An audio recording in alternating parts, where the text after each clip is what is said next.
호세아 선지자 이야기를 읽다 보면 그 선지자의 삶이 이름처럼 여호와께서 구원하신다라고 하는 그 이름의 뜻을 실행하는 것 같습니다.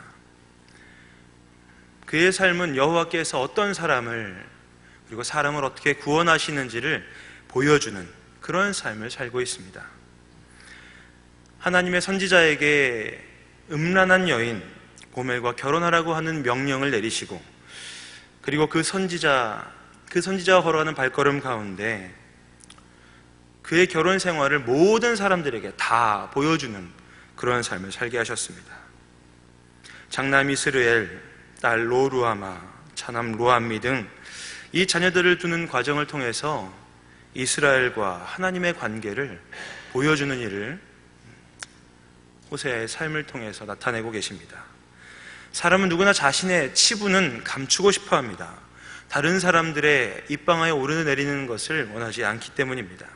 그런데 하나님께서는 호세아에게 상식적으로는 받아들일 수 없는 결혼을 명하십니다.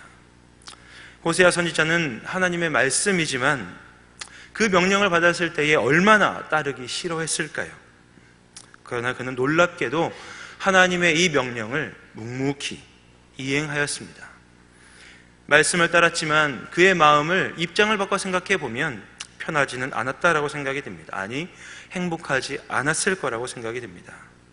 좋든 싫든 결혼이라고 하는 그런 언약을 체결했으면 자신의 위치를 지켜야 함에도 불구하고 한 사람의 아내가 된 여자가 계속해서 다른 남자들을 따라서 집을 나가고 계속해서 그 남자들에게 간 여자를 데려와야만 하는 입장이 된다면 사는 것이 하루하루가 지옥이지 않을까 생각이 듭니다. 인간적으로는 그런 명령을 내리시는 하나님이 너무 야속하게 느껴집니다. 너무 하신다라고 생각이 됩니다. 그러면 그렇게까지 하시면서 하나님은 무엇을 보여주고 싶으셨던 것일까요? 하나님은 호세아 선지자를 통해서 이스라엘 백성들의 모습을 보여주기를 원하셨습니다. 그들이 스스로 자신을 돌아보고 그리고 하나님께 다시 돌아오기를 원하셨습니다. 고멜과 결혼하는 그 모습, 그 고멜이라고 하는 여자가 하나님과 언약 관계를 맺었지만 끊임없이 우상을 숭배하고 음행을 저지르는 바로 이스라엘이었고 바로 우리들이었습니다.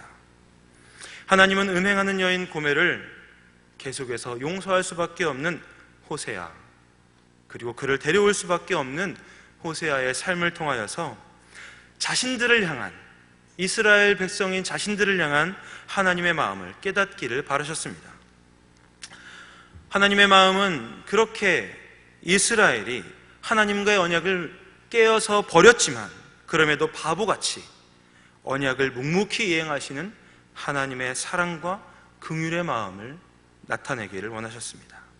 그래서 우리는 호세아서를 읽으면서 묵상하면서 나를 향한 하나님의 사랑과 긍휼을 발견해야만 합니다.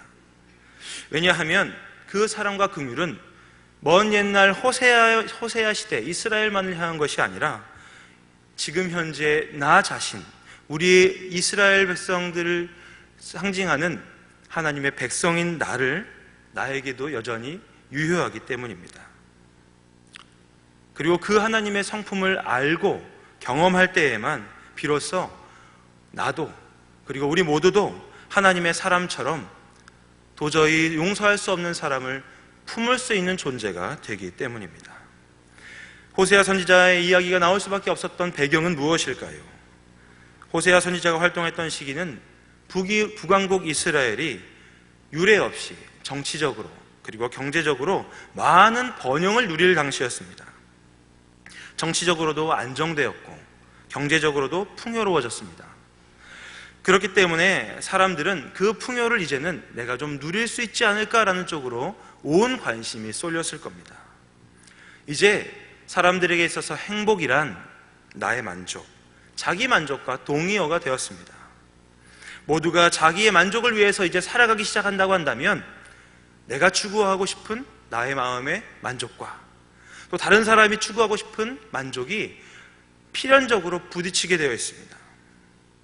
그렇기 때문에 그런 욕구의 충돌이 일어날 때에 이제는 힘의 논리에 따라서 그 마음에 원하는 것들을 누리는 사람과 누리지 못하고 좌절되는 사람으로 구분되게 됩니다. 많은 재물을 가지고 삶의 여유를 누릴 수 있는 사람들은 힘을 가진, 권력을 가진 소수로 제한이 되고 일부 사람만 그 권력을 누리게 되었습니다. 기득권을 차지하는 소수는 자신의 재물을 지킬 수 있는 안전한 울타리를 칩니다. 그리고 사치와 향락을 마음껏 즐기며 내 마음에 원하는 것들을 이루며 살았습니다. 반면 많은 대다수의 빈곤한 사람들은 그들의 삶이 점점 어려워짐에도 불구하고 상대적 박탈감을 느끼며 사회적인 양극화 현상에 힘들어하고 아파했을 것입니다. 이것이 바로 정치적으로, 경제적으로 가장 번영했던 북왕국 이스라엘의 당시 모습이었습니다. 그러자 이스라엘 백성들은 영원한 가치였던 하나님의 가치를 버리고 이제는 세상의 가치를 선택했습니다. 눈에 보이는 부, 명예, 안정이 이스라엘 백성들을 욕망의 늪으로 유혹하였습니다. 더 이상 이스라엘 백성들은 하나님을 의지할 필요가 없었습니다. 내가 가진 힘으로, 내가 가진 능력으로 얼마든지 충분한 풍요와 부와 명예를 누릴 수 있었기 때문입니다. 이것을 성경은 하나님을 떠나 세상의 가치를 따르는 삶, 즉 음란함이라고 표현합니다. 호세아 1장 2절 말씀 가운데 이 나라가 여호와를 떠나 크게 음란함이니라 라는 말씀이 있습니다. 여호와를 떠난 것이 음란함, 즉 자기의 만족, 자기의 쾌락을 따르는 삶이라고 진단하는 것입니다.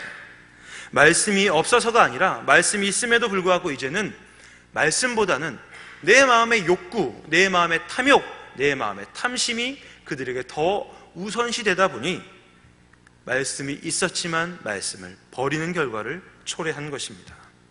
사람들은 자신들의 만족과 하나님 사이에서 하나님의 말씀을 버리고 이제는 자신의 만족을 따라가는 삶을 선택했습니다. 그것에 대해서 호세아 4장 7절에서는 이렇게 기록하고 있습니다. 그들은 번성할수록 내게 범죄하니 내가 그들의 영화를 변하여 욕이 되게 하리라. 이스라엘이 번영하면 번영할수록, 그들의 힘이 강해지면 강해질수록 이제는 내 삶에 하나님의 존재는 필요 없다라고 하는 생각이 그들을 지배하기 시작했습니다. 이 유혹이 얼마나 컸는지 4장 9절에서는 백성이나 거룩해야 할 제사장이 동일하게 자기 마음의 욕망을 채우는 사람으로 등장하게 됩니다. 어떤 죄도 거리낌 없이 짓고 있는 모습을 고발하고 있습니다. 4장 11절에서는 그리하여 음행과 묵은 포도주와 새 포도주가 그들의 마음을 빼앗았다라고 기록되어 있습니다. 이러한 선언은 이스라엘이 처한 번영, 그리고 그러한 부유함과 안정이 하나님을 떠나는 가장 큰 이유임을 고발합니다. 하나님께서는 이스라엘의 범죄의 원인을 바로 번영이라고 이야기합니다. 이 말씀에서 우리는 우리가 누리는 부유함, 그리고 인생의 편안함, 그리고 번영이 감사해야 할 복인 것을 알아야 하지만 동시에 조심해야 하는 함정임을 기억해야 합니다. 우리가 누리는 번영, 복은 하나님께서 우리에게 주신 복으로 알아야 되지만 동시에 그것이 우리를 치명적으로 넘어뜨리는 유혹이 된다는 것을 알아야 합니다. 그렇다면 어떻게 해야 할까요? 죄에 빠지지 않기 위해서 가진 것을 다 버리고 가난한 곳에 거해야만 하는 것입니까? 부와 번영을 위해서 어떤 노력도 하지 말아야 된다는 것입니까? 아닙니다. 우리는 우리의 삶을 성실하게 살 책임이 있습니다. 그리고 그렇게 하나님의 사람이 자신의 삶을 충실하고 성실하게 살아가면 자연스럽게 그 성실의 열매로 우리에게 부와 번영은 따라올 수 있습니다. 그럼에도 불구하고 하나님은 그 재물과 그 명예와 그 부가 하나님을 배신하는 욕망이 될 수 있다는 것을 경고하십니다. 사탄의 전략이 바로 이것입니다. 돈과 재물을 하나님보다 사랑하게 만드는 것, 그것이 바로 사탄의 전략이며 죄악된 길로 가는 첫 발자국일 수밖에 없는 것이지요. 하나님이 말씀하신 삶이 아닌 이제는 자기의 만족과 자신의 탐욕을 따라가는 것이 하나님을 배신하는 첫 걸음임을 우리는 알아야 합니다. 그래서 성경에서는 성령님으로 인해서 생각하는 삶, 성령님께서 주시는 깨어있는 삶을 우리에게 종용합니다. 하나님께서 이스라엘 백성들에게 주의하고 깨어있으라는 말씀을 지속적으로 하시는 이유입니다. 고린도전서 15장 34절, 깨어있어 의를 행하고 죄를 짓지 말라. 하나님을 알지 못하는 자가 있기로 내가 너희를 부끄럽게 하기 위하여 말하노라. 에베소서 6장 18절, 모든 기도와 간구를 하되 항상 성령 안에서 기도하고 이를 위하여 깨어 구하기를 항상 힘쓰며 여러 성도를 위하여 구하라. 베드로전서 5장 8절입니다. 근신하라, 깨어라. 너희 대적마귀가 우는 사자와 같이 두루다니며 삼킬 자를 찾나니. 사탄은 우리가 숨을 쉬며 이 땅을 살아가는 모든 순간 우리를 유혹하고 넘어뜨리려고 하고 있습니다. 그가 우리를 유혹하기 위해서 사용하는 것이 바로 내 마음에 만족한 것을 따라가는 삶입니다. 그리고 내 마음의 탐욕과 탐심과 욕심입니다. 결국 이스라엘 백성들은 그 사탄의 유혹에 넘어가고 말았습니다. 눈에 보이는 화려함과 그리고 풍요함을 따라갔기 때문입니다. 죄는 아주 조금씩 이스라엘을 잠식하여서 마침내는 그들을 사탄의 발 아래 굴복하게 만들었습니다. 그들의 목적이었던 번영과 안정은 얻었을지 몰라도 결국 하나님께는 심판을 선언당하는 지경까지 이르게 된 것입니다. 호세아 시대와 지금 상황이 크게 다르지 않다라고 생각이 듭니다. 한때는 각 대학 캠퍼스마다 너무나도 많이 있었던 선교단체 동아리들이 이야기를 들어보면 현재는 서로 뭉치지 않으면 그 동아리의 명맥을 유지할 수 없을 만큼 존립을 걱정해야 하는 처지에 이르렀다라고 하는 것이 지금의 현실입니다. 각 대학의 복음화율이 4% 이내로 떨어졌다라고 합니다. 100명 가운데 교회를 다닌다라고 이야기하는 사람, 내가 그리스도인이라고 이야기하는 사람을 찾아보면 대학가에서는 채 4명을 만나기가 어렵다는 이야기이기도 합니다. 왜냐하면 하나님을 믿는 것이 이 시대를 살아가는 많은 젊은이들에게 많은 희생과 포기를 요구하는 것처럼 느껴지기 때문입니다. 그렇기 때문에 청년들은 자신이 노력하면, 내가 열심히 스펙을 쌓으면, 내가 좋은 직장에 들어가면 이제는 하나님 없이도 살아갈 수 있다는 고백을 너무나도 자연스럽게 할 수 있는 현실이 되었습니다. 세상의 그러한 원리에 마음을 빼앗겨버리고 지금은 하나님을 믿는 사람들조차도, 하나님을 믿는다고 이야기하는 대학생들조차도 속수무책으로 넘어지고 있습니다. 그 논리에 모든 마음이 다 무너져 버린 것입니다. 신앙을 가진다는 것이 그래서 요즘 젊은이들에게는 고난과 환난으로 느껴집니다. 그러니 쉽게 삶을 살기 위해 가장 먼저 포기하는 것이 십자가의 복음, 바로 하나님입니다. 하나님을 포기하고 하나님을 버린 젊은이들의 삶의 목적은 부와 그리고 안정, 평안입니다.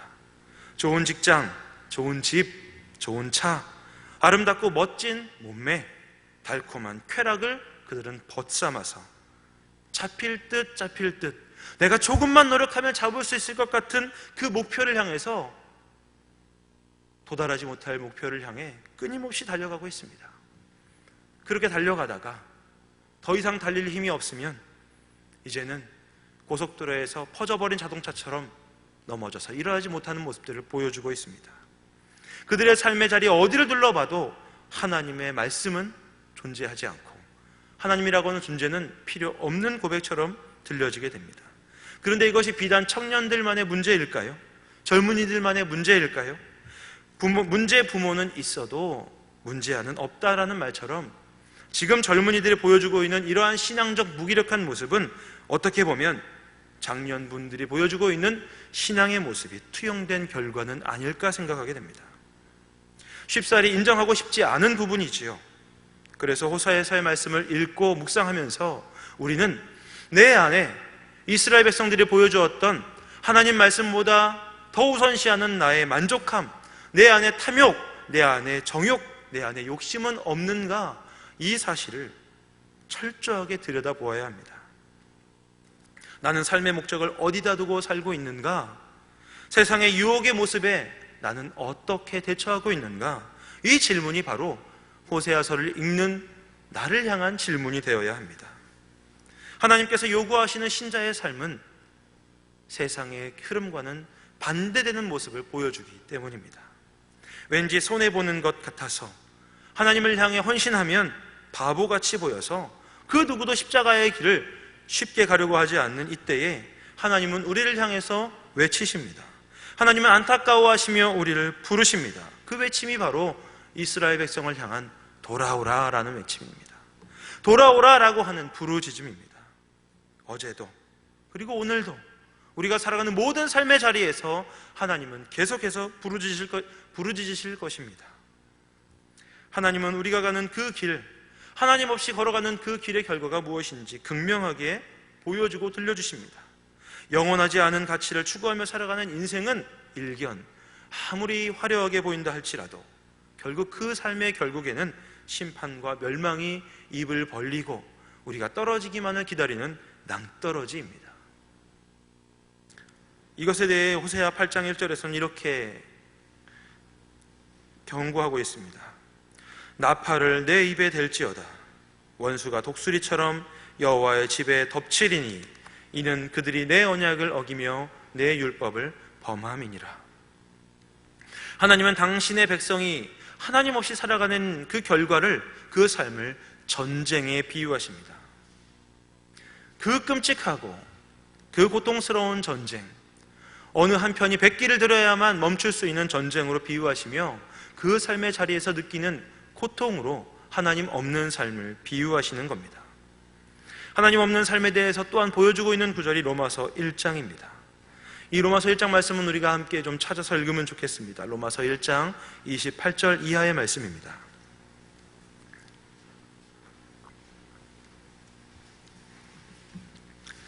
로마서 1장 28절 말씀,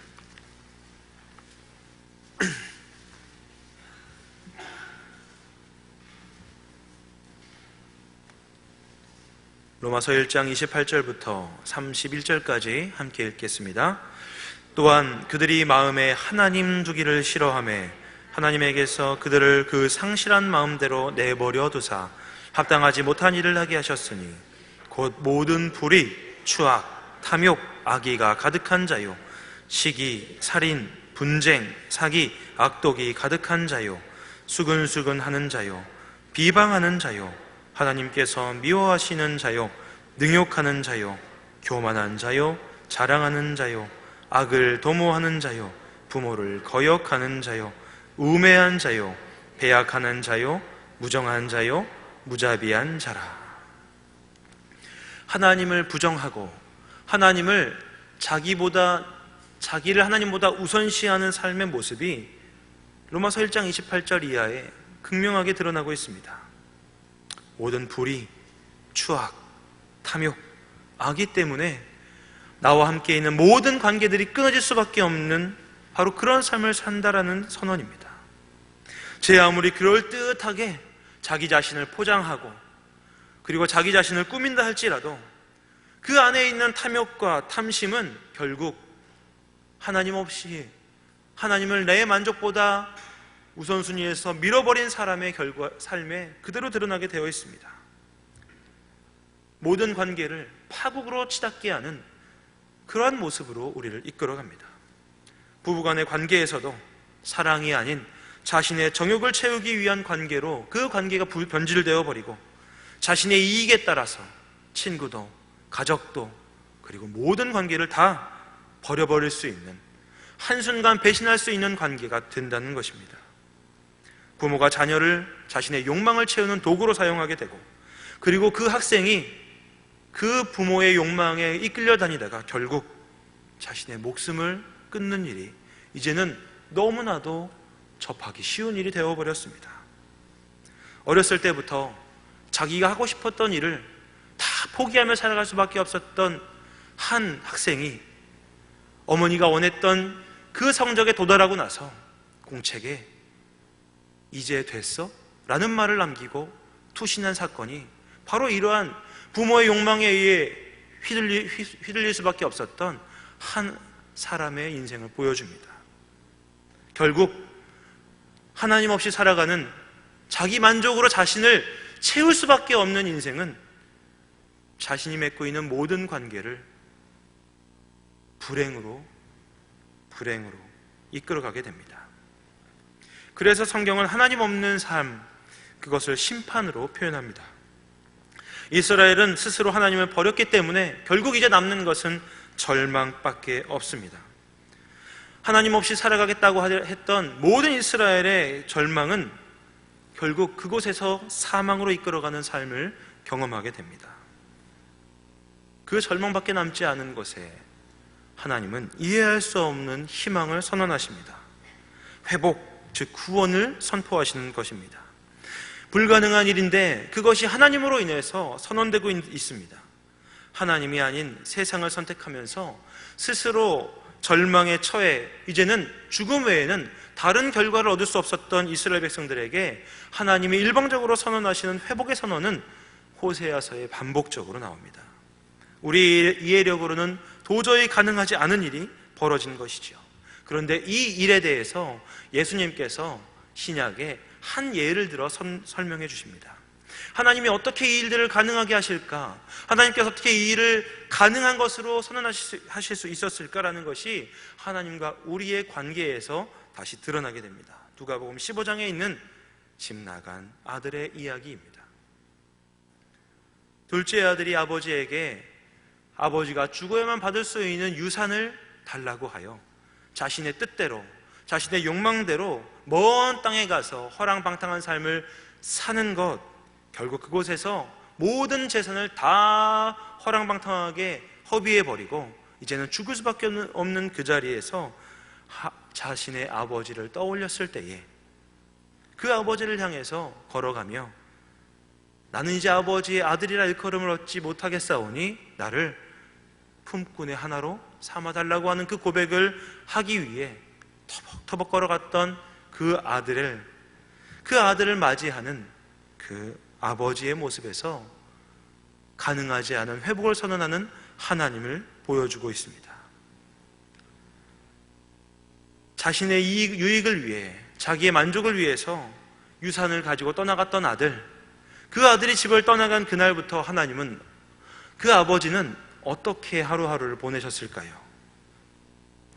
이 고얀 아들이 나갔으니 이제는 내 호적에서 그 녀석을 파버리고 이제는 남아있는 가족, 그래도 떠나간 놈은 내 자녀가 아니니까 이제 남아있는 너만 내 자식이다라고 하며 풍부했던 많았던 그 재산으로 호의호식하면서 하루하루를 먹고 즐기며 살았겠습니까?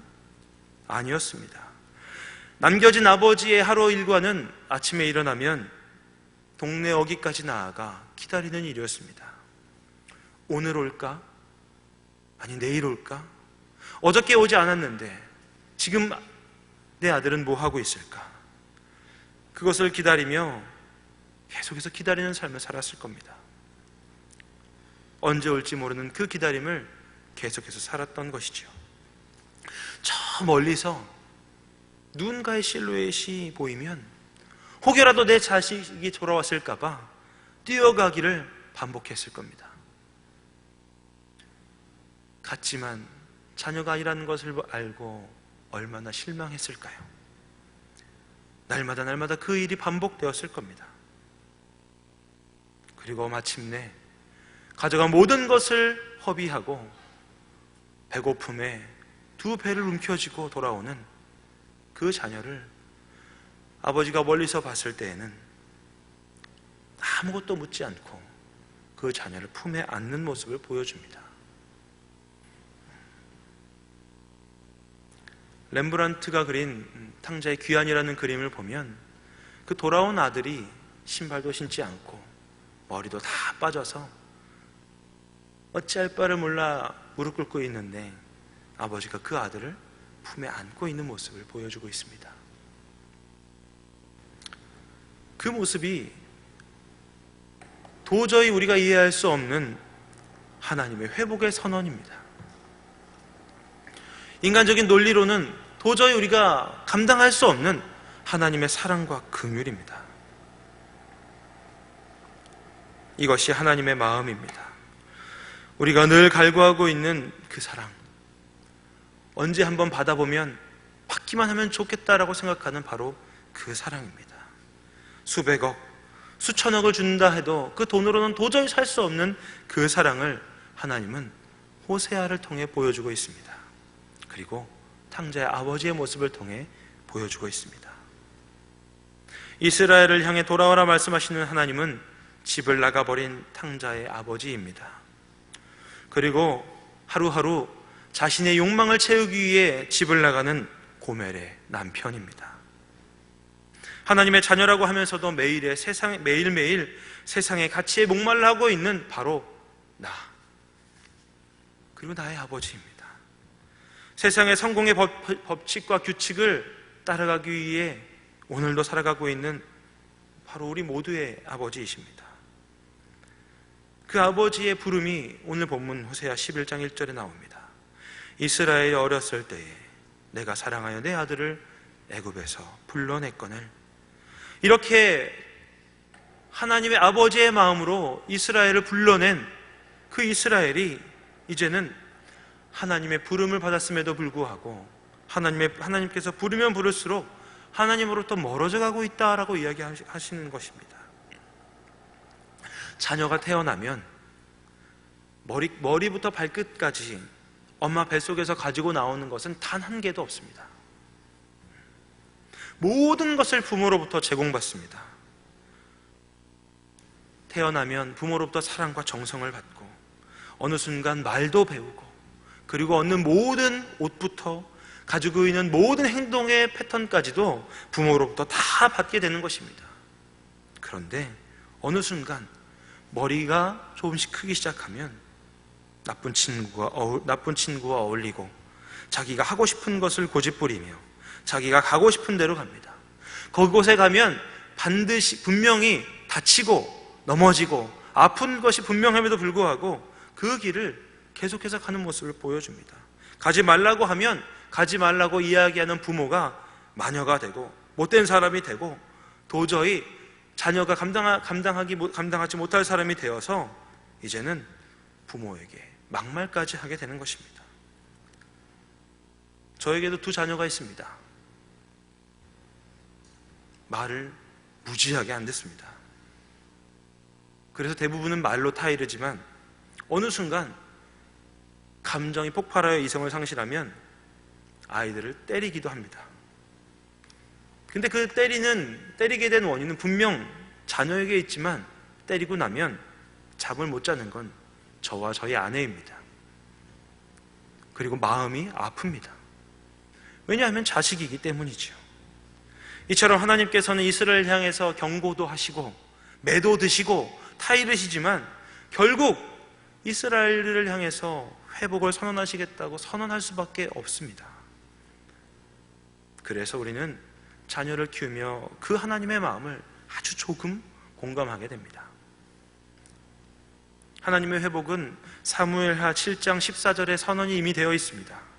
나는 그에게 아버지가 되고 그는 내게 아들이 되리니 그가 만일 죄를 범하면 내가 사람의 매와 인생의 채찍으로 징계하려니와 내가 내 앞에서 물러나게 한 사울에게서 내 은총을 빼앗은 것처럼 그에게서 빼앗지는 아니하리라.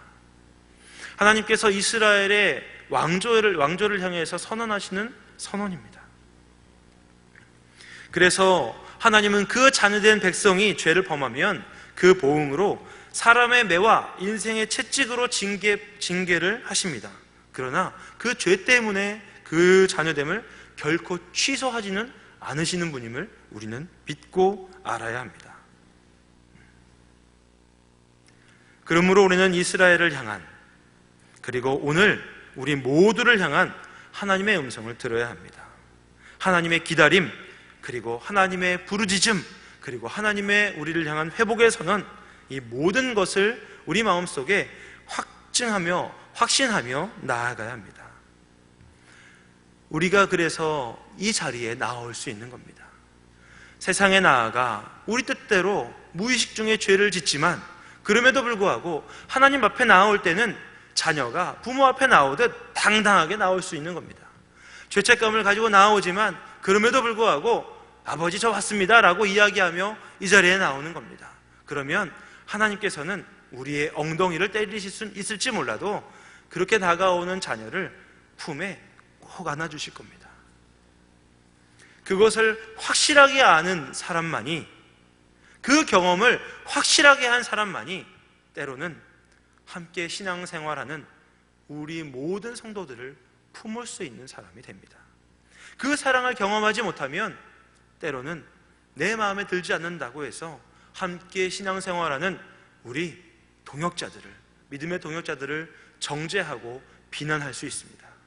하나님께서 이스라엘을 향한 그 회복의 선언을 하시는 것은 우리가 그 사랑을 알아 우리가 하나님같이 넓은 사람이 되어 하나님께서 허락하신 삶의 자리에서 주님의 사람들을 위로하고 회복하며 살아가는 삶을 살길 원하시기 때문입니다. 그리고 때로는 우리가 넘어진다 할지라도 오늘 여호사 중창단이 찬양해 주셨던 것처럼 주님 앞에 있다 보면 우리가 넘어져 있을 수 있고 실수할 수 있고 넘어져서 도저히 일어날 힘이 없을 때에도 분명한 것 한 가지는 하나님은 우리를 위해 응원하시고 우리에게 손 내밀어 주시고 우리를 치료하시고 싸매시는 분임을 고백할 수 있다는 것입니다. 그것이 바로 믿음입니다.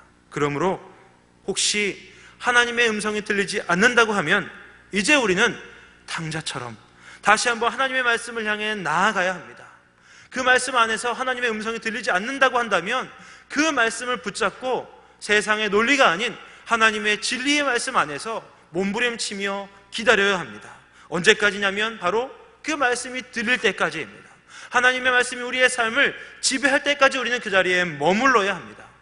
그리고 하나님의 음성이 들린다고 한다면 그 음성을 듣고 이제는 그 사랑을 경험한 사람처럼 성장해야만 합니다. 그래서 우리가 예배를 드리는 것이고, 그래서 우리가 소그룹 묵장 모임을 하는 것이고, 그래서 그 힘에 힘입어 우리가 섬김과 봉사를 해 나가는 겁니다. 그것이 없다라고 한다면 내가 섬기고 봉사하는 자리에서 그 섬김과 봉사를 알아주지 않는 사람의 말 한마디에 우리는 쉽게 넘어질 수밖에 없습니다. 모든 사람이 나를 알아주지 않는다 하더라도 나와 함께 동행하시는 그 하나님께서 나에게 위로하시는 말씀을 들을 수 있는 사람은 걸어갈 수 있습니다. 그 길을 묵묵히 걸어갈 수 있습니다. 호세아는 인간적인 눈으로 바라보면 가장 불행했던 사람처럼 보입니다. 그러나 반대로 생각해보면 호세아처럼 하나님의 마음을 가장 깊이 알았던 사람은 이 세상에 없을 거라고 생각이 듭니다. 도저히 받아들일 수 없는 그 길을 가야만 했던 호세아의 발걸음, 그 한 걸음 한 걸음은 하나님의 마음을 아는 걸음이었을 겁니다. 그리고 비굴하게 치욕적으로 자신을 거부하는 고멜을 다시 한번 데리고 집으로 오는 그 발걸음은 무거웠겠지만 바로 하나님의 마음을 아는 가장 가까운 순간이었을 겁니다. 때로는 하나님을 믿는 삶이 이렇게 치욕의 자리로 우리에게 다가올 수도 있습니다. 다른 사람에게 조롱의 자리가 될 수도 있습니다. 그러나 그 길을 걸어가는 것을 주저하지 않으셨으면 좋겠습니다. 왜냐하면 우리가 하나님이 허락하신 그 고멜을 데려가는 그 자리에서 바로 하나님을 알 수 있기 때문입니다. 하나님의 마음을 느낄 수 있기 때문입니다.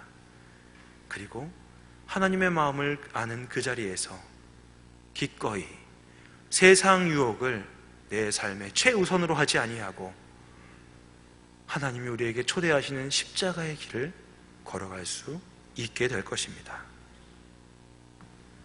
그 길을 걸어갈 때에 하나님은 이 세상을 바라보시며 안타까워하시지만 그 길을 걸어가는 한 사람이 있다고 한다면 그 한 사람은 더 무더운 여름날에 하나님의 마음을 시원하게 해주는 바로 얼음 냉수와 같은 그 한 사람이 될 것입니다. 아무쪼록 세상 유혹이 많은 이 시간에 하나님을 만나기 위해 예배당에 오신 모든 성도님들께서 하나님의 마음을 시원하게 해드리는 그 얼음 냉수와 같은 주님의 백성들이 되시기를 주님의 이름으로 축원합니다. 옆에 있는 분에게 이렇게 한번 인사해 보겠습니다. 당신이 하나님을 시원하게 해드리는 얼음 냉수입니다. 이렇게 인사해 보겠습니다.